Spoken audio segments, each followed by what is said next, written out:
introduce yourself to the one or two people that might not know who you are and what you represent out here. Yeah, I'm Louis Pugh, the Executive Vice President of the Owner-Operator Independent Drivers Association. And as most of you know, we're the largest national organization representing the rights of small business truckers and company drivers out there. And I personally was a trucker, a small business trucker for almost 25 years before coming in the office here at OOIDA. Been on the board of directors here at OOIDA since 2004, so I guess 19 years. I tell you, how long you been the VP there? Since 2018. Wow. So at one point you're going to be the president. Is that what the word is? Oh, I don't know about all that. That's up to our board. And I don't know, Todd, he may stick around forever. Todd may outlast me. I mean, he's pretty, you saw him at Louisville. He's still young and spry. Yeah. He's jumping around. Yeah. Let's be honest. The YouTube world, half the people are going to say, OOIDA, I love you. The other half is going to say, I paid my fees. And why aren't all the laws? Let's talk about that for a second, right? Okay, so I hear this. Let's talk about that for a second, right? I just answered one of those yesterday. We could get into this, so I ask this question to you. I do get truck drivers, Louis, and you are a friend of mine. I consider you a friend. Same here, buddy. So, this is not me talking. Right, I understand. But I have truck drivers that say, OOIDA, what do they do for us? Because I've been a member or I've been a member before, and I don't see anything happening overnight. I still have to, I don't get to use my paper logs. You know what I mean? They're taking away my trucks. I mean, what the heck are you guys doing over there at OOIDA besides taking my money? I'm making light of this, but there is a little bit of truth of this. So you're on the stand. There's a lot of truth to it because I monitor our social media along with other people. I hear it all the time, buddy. That's what I said. I got this one just yesterday on an email or on Facebook. We had put out a thing about the EV stuff 2 days ago. And a guy from California, I won't mention his name, but his comment was, what are you doing to stop it? You literally have millions of our dollars, which I don't know that we have millions, but hey, okay, millions of our dollars, and have not seen anything positives from this organization.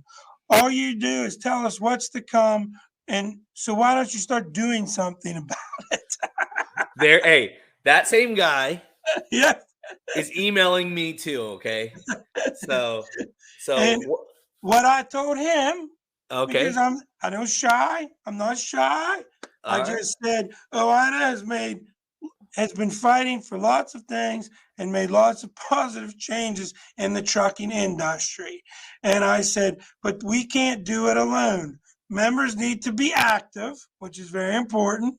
And they need to be contacting their elected officials regularly regarding the issues that impact them and their business. Also, the folks in California, because that's what this was about, need to start holding their elected officials accountable at the ballot box. Until you start doing these things, our hands are somewhat tied. And to get into this more, we've already talked about parking.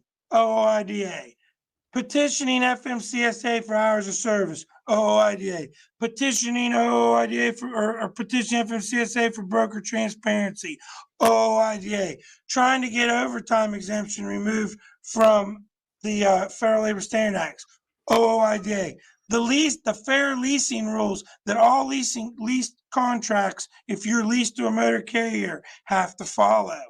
That was brought to you by OOIDA years ago. Fuel surcharge, OOIDA fought for that back in the 70s when Todd still had hair. So and that's what started OOIDA. And we can go on the split speed limits that we were talking about in the beginning, and they're not being split speed limits in only 7 states left. Most of that is from OOIDA. Your state associations and most of the state associations, they didn't fight against that. We did. big thing last week that was going to keep truckers from getting insurance in Florida on small business. They were trying to pass a law, and it's still in the works. I spent 3 days in Florida last week. We're the only people there, me and a couple drivers. You know, I live in Florida, suspended. right? What's that? I live in Florida. You live there. You go. I was in Tallahassee for 3 days. You know, trying to fight to keep, because insurance expenses are already super high in Florida, as you well know, especially for truckers. And they were trying to pass a bill which would have made the competition much, much, much less, which would have increased rates. So a couple of weeks ago, you were talking about non-consensual towing and how these truckers are getting ripped off on tow bills. OOIDA has been leading the fight, and we have gotten legislation changed in quite a few states where the truckers do have some recourse if they get a non-consensual tow and a towing company rips them off. We right now are fighting that in Missouri and Maryland, possibly looking at Texas. We've gotten laws passed in Tennessee and West Virginia and some other states. So there's something else OOIDA is doing. The EPA, you know, I was reading Landline, you know, what's the biggest major concern by having a quarter of the trucks go electric? And what were they saying by 2055? They want all semi trucks to be electric as far as the sale of them. Is that correct? Something like that. California's 2045, and I think by 2035 is 50%. And the exact numbers on the Fed side, I can't tell you if they have that or not. But yeah, I mean, there's all kinds of concerns. I mean, the first concern I think we should all have is these vehicles, although we've seen prototypes and some test little samples, there really is none of these trucks out there running up and down the road, first and foremost. Now I see Amazon's got some vans running around and stuff like that, but there's a little difference between a little delivery van running around your city and a tractor trailer going across the country. Second concern is, where do we charge all these vehicles and stuff like that? Where's the, because we gotta have to have infrastructure and charging systems. Now we can't get parking. Okay, we're finally got a parking bill that just dropped a couple weeks ago. We've been fighting that for 20 years or better at OOIDA to get more parking for truckers. Now all of a sudden we're going to put in all these EV stations everywhere. I don't really see how that's going to happen either, per se. Yeah, but it's definitely the carriage before the horse type thing, right? Yeah, exactly. And then nobody wants, you know, I sat on 2 or 3 of these listening sessions and Carb had and brought up some points, and I just told over and over and over again, well, it'll be there when it comes. You know, they'll have it. They're going to, you know, we'll have it figured out. Well, that seems you're gambling with a lot of things here, including people's lives, not only their livelihoods, but their lives. Because what happens in a national emergency? You know, like a month or so ago, they had 12 foot of snow up in Reno, Northern California, in that area. What happens with all these electric vehicles that are sitting up there to charge when all your power grid? I remember last summer, California telling people not to charge their electric cars through the day. Okay. Now, I'm not making light of cars, and I know everybody wants to get places. Cars, in some sense, aren't as important as trucks, though, because trucks are bringing things. They're bringing things to first responders. They're bringing you your food. You know, they're bringing you all these things to live and every day. And you know, we went to a just-in-time society. It used to be there was every factory, everybody had warehouses full of stuff, and we don't have that anymore. I mean, you don't have you can't hardly go in anywhere and get any kind of thing specialized off the shelf now. You have to order it and it's shipped to you overnight, or you get it tomorrow. And that's because trucks are out there working and running all the time. If we put these EVs in and then this grid goes down, what happens? You know, and my understanding, we don't have a good enough power system or grid to run what we do now. Start adding in all these trucks. No, I hear that. And another thing I've always brought up, when I had my trucks, I parked at my house. I had a fuel tank at my house where I could put some diesel fuel in if I needed to, but usually I fueled up before I came in or right after I went out. What's electric, you know, and I'd come home for an evening or come home for a weekend. If I have an electric truck, then I got to put this, which I've heard anywhere from $35,000 to $100,000 for this charging system into my house to charge my truck. And what's that going to cost me electric bill wise? Yeah, no, so I'm not going to put words in your mouth, but it sounds like you think EV for trucks over the road is a pipe dream. I do. And today, I mean, again, maybe 10 years from now, somebody will figure it out. I laughingly tell people there's a museum back home with a Model T Ford in it that somebody put in a bunch of batteries and an electric motor in to try to make an electric car. Okay, so that was over 100 years ago. We're still trying to build electric, and it's a lot better, but there's still nothing more efficient than an internal combustion engine, whether we like it or not. Yeah, and I feel like the government is trying to force these companies, because it's kind of like in Sacramento, California. I know PepsiCo, they got 18 new Teslas on my trucks, right? And they're running local, okay? So, maybe they got the charging stations for that. But I almost feel like they almost feel forced to do it for two reasons. One, PR, right? Like this, this is a great, I don't want to call it a PR stunt, but definitely good marketing that they care about things. And second, what do you do when, your government tells you, hey, we'll buy these trucks for you. If your next 18 trucks aren't diesel trucks, we'll give you these trucks. Hey, as a business owner, what you're hearing is some dollar signs and some savings. It almost forces you to say, trucks is an extremely big expense for my fleet. If you're going to give me 18 of them, I'm going to at least give it a shot, right? And so I feel that way. And the second part about it is a lot of things I get in the comments, Louis, is they say, how is the EPA able to make these rules when Congress is the one that's supposed to make the rules and EPA is the one that's supposed to help as the security guard of that rule or law? And so, I get that in the comments a lot, Louis. So it's one of those things where, can the EPA make a blatant statement and say, we're going to do this, and by 2027 or 2035, you have to do this? I mean, does EPA have that power, or does it still need to go through Congress? Well, I would, and I'm not a political attorney, so I'm not going to say no what I say. But, and I would say in layman's terms, yes, they can set these rules or these regs, like they have that power, just like FMCSA and DOT does at times.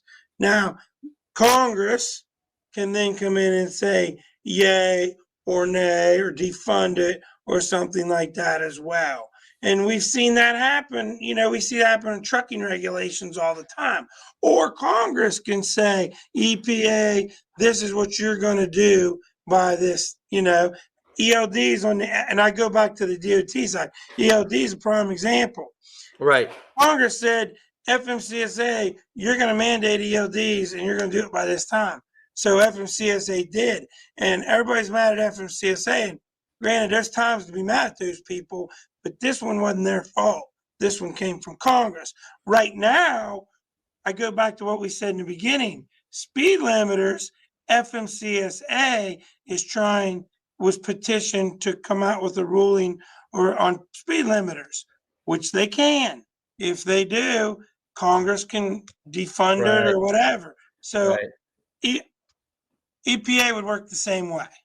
I know. I almost feel like if EPA or FMCSA was a company, which they are, it almost feels like they're the employees that says, you know what, I rather beg for forgiveness. I feel like that's what that is exactly. Like they rather throw their own rules and policies and then kind of look at Big Brother and say, well, do I get in trouble for this or not? Well, and yeah, you're right. But the only thing I will say, and just to be fair, is that sometimes that does have its advantages. For example, the last hours of service change. OOIDA petitioned FMCSA to see if we could get a little bit of flexibility in our services. Was it perfect? Is it exactly what we wanted and everybody wanted? No, but we got something, and we did it in about a year to a year and a half. If we'd have tried to do that through the halls of Congress, that would never we'd go still through. be trying to do it. Yeah, Through the you'd halls be of still Congress. you'd still be So, trying. So you know, you always got to take the good with the bad, and as much as we'd like to complain and everything, you don't want to throw the baby out with the bathwater. Hey, no, I hear you. I hear you. And you know what? I actually, I just bring these things up because I know what my listeners are thinking at times. Oh, And yeah, so I get it. so I'm always playing devil's advocate, but I always try to stay in the middle of everything I talk about because I mean, I try my best to stick to the facts, right? And Right. so the facts right now is that the EPA is definitely giving the green light to California and looking like they want to make a quarter of truck sales by, what was it, 2032 or was it 33? 2035, almost 50%. Yeah, 50%, right? And so And we 100%, know that. Yeah. 100% by 2045. Oh my gosh. And I And mean, so another question I asked when I was on this hearing thing, because again, it was okay. I got this member who lives in Dodge City, Kansas, and he mhm. loads beef every week, and he hauls it out to LA and delivers it and picks up some produce or something, brings back to Dodge City. Okay, what if no other state because they kept telling me this won't affect trucks outside of California. That was Right. so, and I said, okay, he has to come to California, has to come back. Okay, how's he supposed to get into California if he has to have this battery operated truck? And I said, there's nowhere to charge it in Kansas or Colorado or Utah or Nevada. What's he or Arizona? Depending on how he's going, New Mexico. What's he supposed to do to get there? Right. You know, and It's again, I'm told, well, by the time this gets the systems are going to be out there and they're going to be proven. right. Okay. We saw how systems were out there and proven in 2011 when they did the NOx rules and they put the DEF and all this stuff on the trucks. And I personally had one of those trucks and dealt with that headache that entire 5-6 years I owned that truck till I came in the office. And that put lots and lots of owner operators, small business carriers, and even big carriers out of business because again, it was unproven technology that was very, very expensive, very costly, mandated by our government and EPA and forced upon them before it was proven. Here's the deal. When they did it, Caterpillar pulled out of the engine market and said, this isn't going to work. We're not even going to try. And they pulled Wow. completely out of the engine market at the time. You couldn't get a cat no more. So that put it down to Cummins. And then we saw the deal with International. Personally, I wish all the engine manufacturers would have just said, we can't do it. Because what would Right. the feds done then? Right. You know, No, that would be pretty I easy. had the same situation, Louis. I mean, I had an International Pro Star. I was moving furniture, and every single other month, it's like Right. I got to bake this DEF filter. I got to clean it out. Oh, that $3,000 you just spent. It wasn't that. It was a fuse. It wasn't this. It wasn't that. Trucks were going up in flames. I mean, this was a real problem. And I know this isn't, and I'm not going to put shade to just any company, but I will say when you feel that you were so right about something, you will never go back and say you were wrong. Right. But DPF filters, that's not good for trucks. I mean, it's pretty much putting a muzzle on your, if it was a bulldog, you're putting a muzzle on them so they can't breathe. Exactly.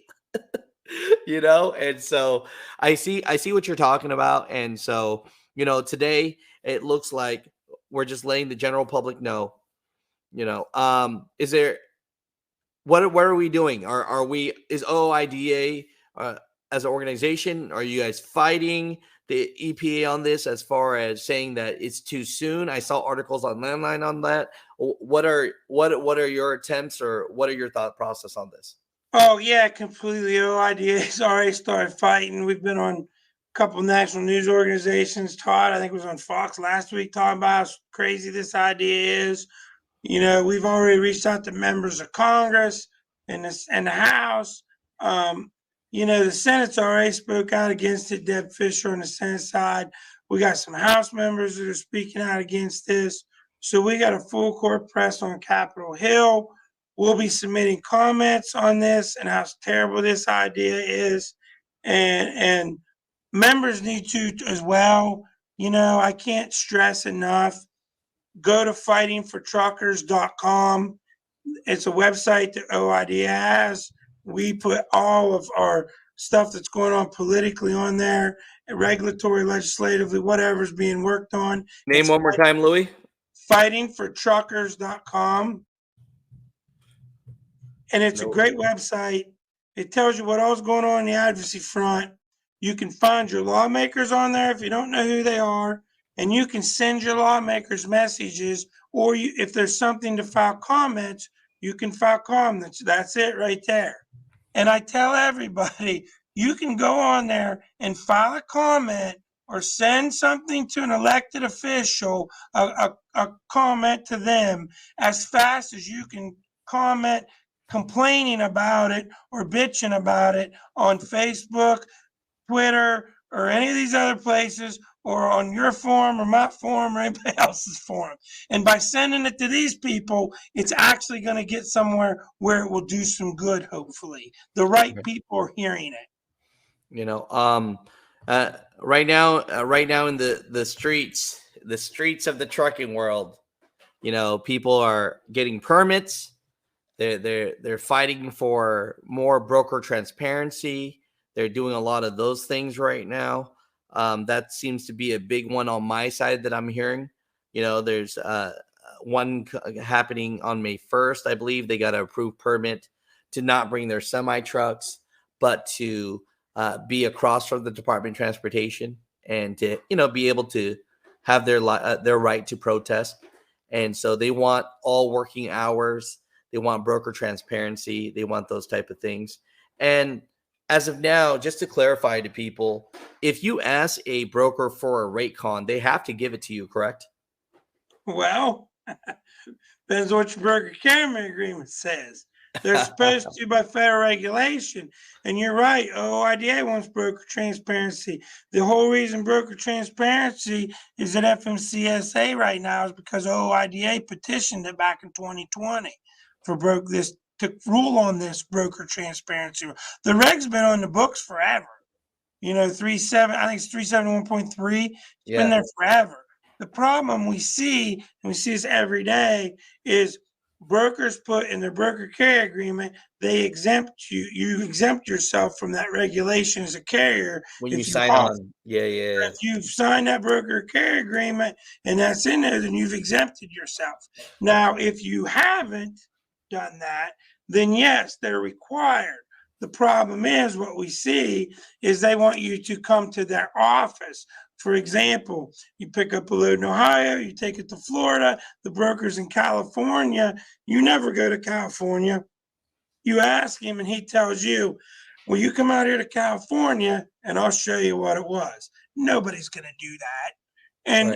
And then we get into the brokers say, you know, they can't show this because their shippers don't want you to, or all this stuff. They've got a million excuses of why they can't. Plain and simple, it's the regulation.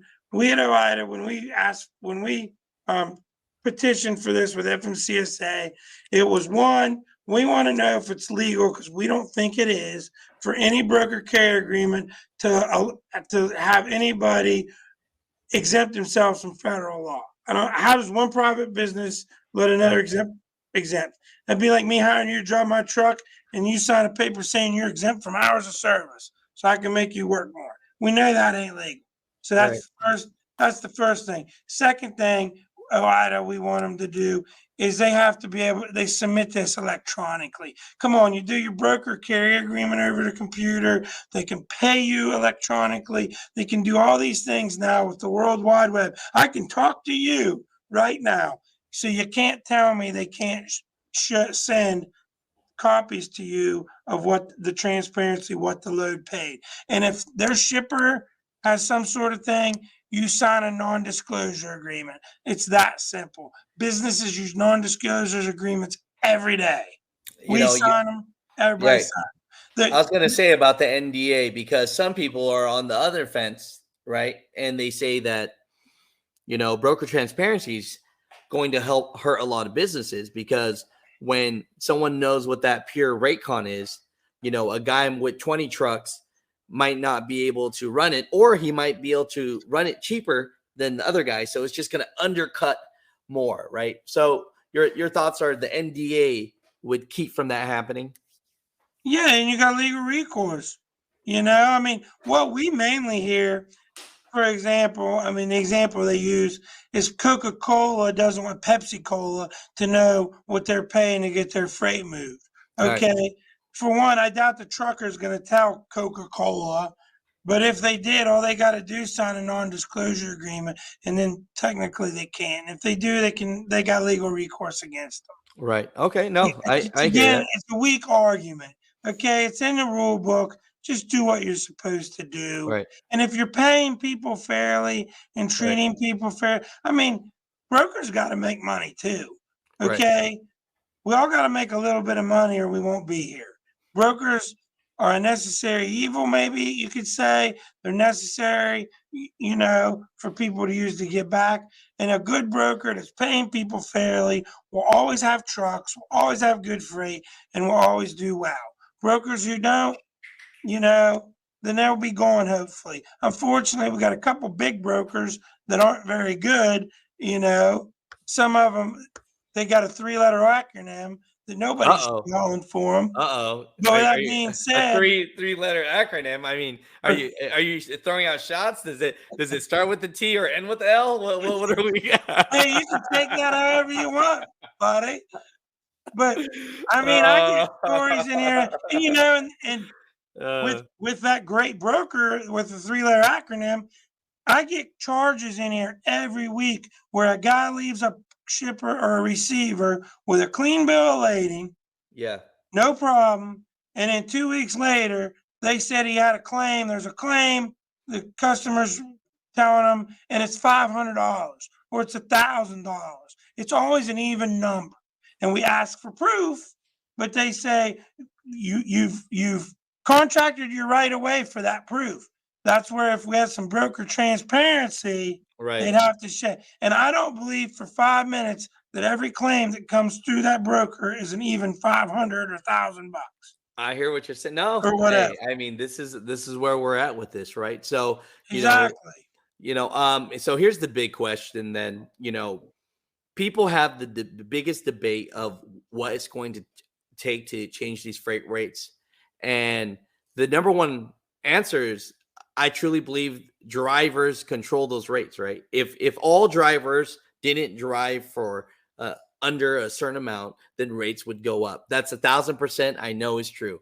But some people think shutting down in front of Washington, D.C. Other people think protesting. Other people believe that you just have to wait it out until rates go back up. Other people feel that there were too many people that jumped into this game in 2019 and 20. And they saturated the market, right? And so what are your thoughts, your personal thoughts about what would it take for rates to go back up, honestly? Well, your first statement's 100% correct. Drivers do control the market much, much more than what they realize. OOIDA, we've had a slogan ever since I've been around OOIDA for 20 years, almost 20 years. Don't say no to cheap freight. Don't haul it. And that's the way if something don't pay, there's times I bounce from New Jersey back to Ohio and pick up another load going somewhere because I ain't hauling that cheap crap for nothing. Drivers, but the first thing you got to know if you're going to own or operator is what your cost of operation is, because you don't know whether a load's good, bad, or indifferent if you don't know what your cost of operation is. Okay, but to the grand scheme of things, trucking is a business. Trucking is an industry, and every business and every industry, whether you're in trucking or you sell beer or post holes or whatever, it's up and down. There's always up and down markets. Strong economy, weak economy. We're in a weak economy. Watch the news. You know, economy's weak, things are weak. Trucking's no, always, I agree. I've always said trucking's your barometer, because when things start to go bad, they get worse quicker in trucking. And when things start to get good, it picks up first in trucking. That's my personal opinion, my personal experience. So yeah, you got to wait it out to a point. Right. But, be smart about what you haul. Be mindful of your cost of operation. Don't haul cheap freight. And guys are right. I mean, it's a proven fact. We had record-setting numbers in 2020 and 2021 of people getting into this business, trucking companies expanding, new trucking companies, guys buying trucks, records. So yeah, we flooded the market. And at the time, there was way more loads than there was trucks. And now we're getting to where there's way more trucks than there is loads. And that's the truth. And it's just the way it goes. And I agree. You got to make hay when the sun shines. So when freight's good, you haul. And when freight's bad, you can afford to sit back and be picky. And not that I'm some genius, but I look back at like my last 10 years or so. I've had a certain mileage threshold. In 2014 and 15, right in there was my best years ever. Gross money and money per mile. 15, it started to drop, and 16, it really dropped. Yep. My gross money, but my money per mile never did, because I just didn't haul the cheap stuff. I sat at home when and I'd made enough money the good years that I could afford to be picky. And in all honesty, I didn't live any worse or anything. I still lived the same life, went on vacation, bought a Harley, played toys, whatever, Maybe I didn't have as much disposable income, but I still had plenty to survive and did fine. And then 17, things snapped, and I was making money hand over fist again until Todd called and made me come work for him. I heard that. Yeah, no. I wonder if it would be helpful. Now, this is just me thinking out loud right here, right, Louie? Like, just say, would it be helpful if it became a law, right? That once a person, you got your CDL, you got some years experience, but as soon as you wanted to become your own carrier, you have to go through like a 30-hour class to know your cost of operations, cost per mile. They don't make this a law. I wonder if that just if it had to be a law. It sucks that it would have to be a law to for something to educate you to run your business better. But it's almost like I feel like it has to be that way, just for the fact that, there's so much inexperience getting into this game, and they just hear about the big dollars, right? Well, I think one thing that should be a law, and I'm not big on laws, I'm a free market guy. Yeah, me too. Free market, there's going to be people who make it, and there's going to be people who fail. That's just capitalism, and I think it works. But with that being said, I think what should be a law is there shouldn't be all these lease purchase programs. There shouldn't be able to sell people trucks who don't have credit or don't have, or have any money. I think barrier entry to buy trucks or get into trucks, maybe falsely, as because I look as a lot of these purchases are false content. They're falsely advertising they're going to make you an owner operator when they're not. They're setting you up to fail. I think we need protections that way. There needs to be a more barrier of entry to this industry. I remind people, and I know it makes people mad, but you need to really be honest with yourself if you're going to buy a truck. Because if you can't manage money as an individual, a little bit of money, if you have a hard time, paying your bills, your house payment, your water bill, if you're behind on your credit cards, if you can't manage that money, then you shouldn't buy a truck. Because you can't manage a lot of money. And I know there's going to be somebody out there that's going to get all mad and blah, blah, blah. And I understand, but that's the truth. That is the truth. You've got to be able to manage money and be a business person. So I think there should be a law against those things. I do think the FMCSA should make the standards of getting your authority much stricter, probably. Maybe there should be a test you have to take to prove that you did your due diligence and understand the regulations. Because at the end of the day, you pay $350, you get some insurance, you get a truck, and you pretty much said, yeah, I know everything that's in this green book, and away you go. And I go to CVSA twice a year, where I'm with law enforcement, and most of them are pretty good guys, but they'll say all the time, I tell people to call you guys because you don't know how I pull these guys over and they don't have any clue what this regulation. They got their own authority and they don't know that they're supposed to be doing this or they're supposed to have had this. I talked to guys at Louisville at the truck show. They've had their authority for 6 months to a year, almost a year. They haven't been audited yet, thank God. Yeah. They're not even a drug testing program. They're like, do we need to be? No, I know. It's like, so I guess that's there's all kinds of places you can go. OOIDA offers a 3-day course on becoming an operator in a motor carrier, and I think it's a very good course, very thorough from A to Z. And I tell everybody you should take, it's $550, 3 days in Kansas City. And if you're going to make the trucking investment, it's well worth it because there's no trucking for dummies. Do I think that should be mandatory? Probably not. But what I do think is FMCSA standards to get your authority to start a business should be stricter. And we should do away with lease purchases and all these buy here, pay here, truck loan places. No, I hear you. No, there's a lot to be said, That's why I wanted to make sure I had the vice president of OOIDA on. Don't play with me now. We need to have these conversations. So at the end of this, everybody out there, if you guys are wondering what's going on in the trucking industry, you go to this website right here, fightingfortruckers.com, and you're going to know all the newest and latest stuff. And then you wonder, how can I help? Well, they made it easy. You have a list of your Congress people right there. So whatever state you're from, and that link will go straight to them. Am I right, Louis? Yeah, you just get on there and fill in your zip code and your address. It'll come up who all your lawmakers from federal all down through to your state. And there's links right there. You can click on who you want to send a message. Or if it's something that's like EPA comments or FMCSA comments, if it's a comment period, it's open. You just click and you can send your comments right there through that. Oh, I love it. No, that's perfect. So we try to make it as easy as possible.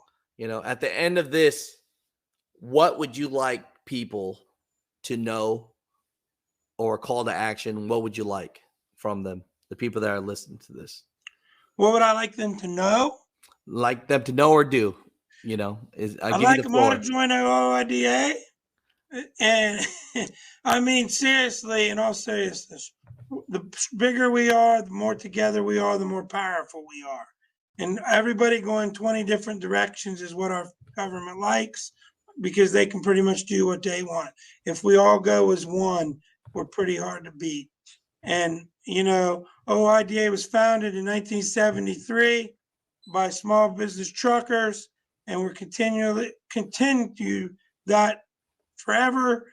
We are still ran by truckers. My board of directors, the 20-some board members of my board are active truck drivers.